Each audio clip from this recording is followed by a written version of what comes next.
राज रतन जी का जो है हमने प्रयास किया था, उनको जब अशोक अम्बेडकर जी जीवित थे,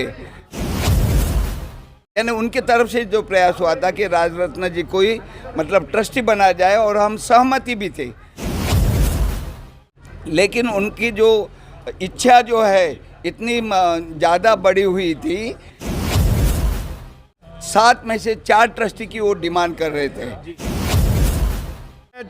चंद्रबोधी पाटिल जी से भी जानना चाहूँगा सर, बड़ा सराहनीय कदम है कि आप एक ही संस्था के 2 फाड़ थे, उसमें से अब एक दोबारा हो चुके हैं, यानी आप गठबंधन की बात कर रहे हैं, मिलाव की बात कर रहे हैं, संगठन एक की बात कर रहे हैं। ये बहुत अच्छी बात है, उसके लिए साधुवाद सर। आज मेरठ के कार्यक्रम के लिए क्या कहना चाहेंगे सर? देखिए, जैसा आपने कहा कि 2 फाड़ थे, यही यानी पूर्णतः गलत है।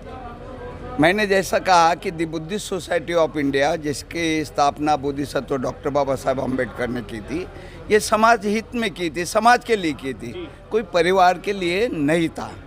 इन्होंने जो दूसरी गुट की जो बात कर रहे, परिवार की बात रखकर ये कोर्ट कचहरी और उसका समापन सुप्रीम कोर्ट में 15 अप्रैल 2015 में हुआ। तो इसलिए एकमात्र पूरे भारत में एकमात्र जो संस्था थी दी बुद्धिस्ट सोसाइटी ऑफ इंडिया। और जैसा मैंने कहा कि अभी हमारे 24वीं शाखा का गठन हुआ है, पूरे भारत में कार्य कर रही है। तो मैं समझता हूँ एक अच्छी बात ये हो गई कि भला ये गुट नहीं, भारतीय बौद्ध महासभा के नाम से, जिसमें रजिस्टर नंबर नहीं लिखा होता था, तो उन्हें जहाँ वहाँ ये जो कोर्ट की कार्रवाई या पुलिस की कार्रवाई की वजह से वे नहीं, और वे समझ गए, भीमराव जी अच्छे स्वभाव के व्यक्ति है, वे समझ गए, वो एडवोकेट है, वो समझ गए कि गैर कानूनी हम ज़्यादा दिन कार्य नहीं कर सकते, और वे आए। ये प्रारंभ यानी हमारे जो ट्रस्टी चेयरमैन दिवंगत डॉक्टर पीजी ज्योतिकर जी के समय से ही हुआ था, और फिर उनके निधन के पश्चात फिर उनका फ़ोन आया, वे घर पर आए, अच्छी बात हो गई, और मैंने कहा कि आप राष्ट्रीय कार्याध्यक्ष रहेंगे। और जैसे मैंने अभी कहा कि उनको अपने संस्था में जो 7 ट्रस्टी में से एक ट्रस्टी उनको भी बनाया जाएगा, यानी पूरे सम्मान के साथ। और फिर बात आएगी, अगले माह में हम बैठक कर रहे हैं, और उसमें जो चर्चा होगी, क्योंकि उनकी भी जो संगठना है, भला ही गैर कानूनी क्यों ना हो, लेकिन उनकी जो संगठना है, उनके जो कार्यकारिणी है, उनके पदाधिकारियों को हमको सम्मिलित करना ही पड़ेगा, तभी तो हम साथ साथ में चलने की बात करेंगे। बिल्कुल सर, साथ साथ की आप बात कर रहे हैं, क्या राज रतन अम्बेडकर जी और मीराताई जी को भी आप साथ में लेंगे? श्रीमती मीराताई जी की काफ़ी उम्र हो गई है,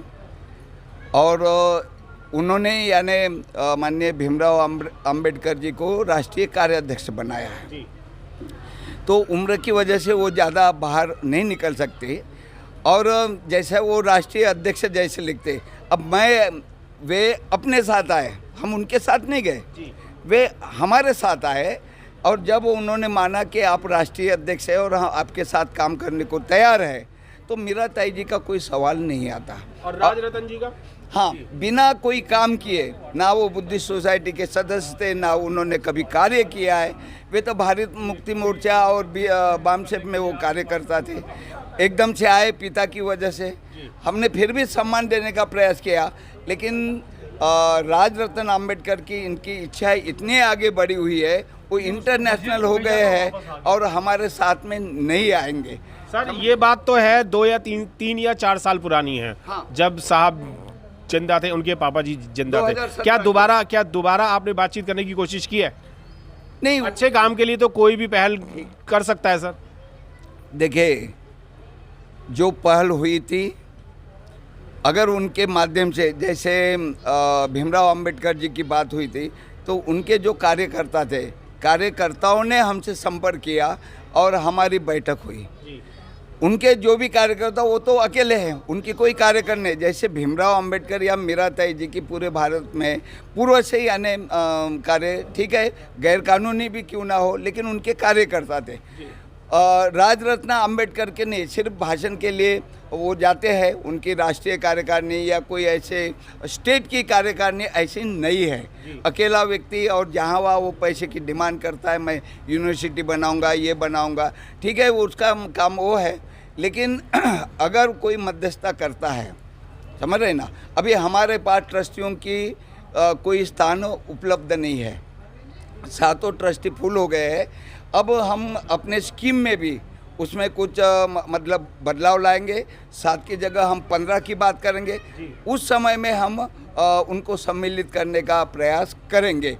हमारी तरफ से ऐसा कोई नहीं, धम्मक का काम वो भी करता है, हमें लगता है कि चलो साथ में लाएंगे, लेकिन उनकी इच्छा इतनी बड़ी हुई है, वो स्वयं को अधिकृत न होते हुए भी राष्ट्रीय अध्यक्ष और ट्रस्टी चेयरमैन कहते हैं। किसने बनाया?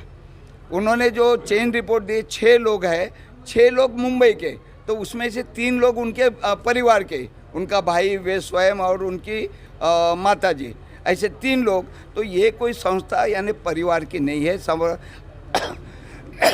जैसा मैंने अभी कहा, अभी जो 3 ट्रस्टियों को जो हमने नियुक्त की थी, मध्य प्रदेश से धम्मरतन सोमकोर जी हैं, छत्तीसगढ़ से हमारे SR कांडे जी है, उत्तर प्रदेश से हमारे इंजीनियर HD भास्कर जी। हमने जहाँ जाकर, क्योंकि ये पूरे भारत की ये संस्था है, तो भारत के कार्यकर्ताओं को जो कार्य कर रहे हैं उनको प्रतिनिधित्व हमको देना ही है, तभी तो हम भारत की बोलेंगे ना। सिर्फ मुंबई के 6 लोग और 6 लोगों ने उनको राष्ट्रीय अध्यक्ष बनाया, तो ये नहीं होता। हमारे इसमें जैसे फरवरी में सांची में बैठक हुई, हर 5 साल में बैठक होती है। अभी हमारा कार्यकाल 3 साल का है, तो हमारे राष्ट्रीय कार्यकारिणी की बैठक होती है, तो सभी स्टेट के अध्यक्ष, महासचिव और सेंट्रल कमेटी के, उनके इसमें जो निर्णय होता है वो सबको मान्य होता है।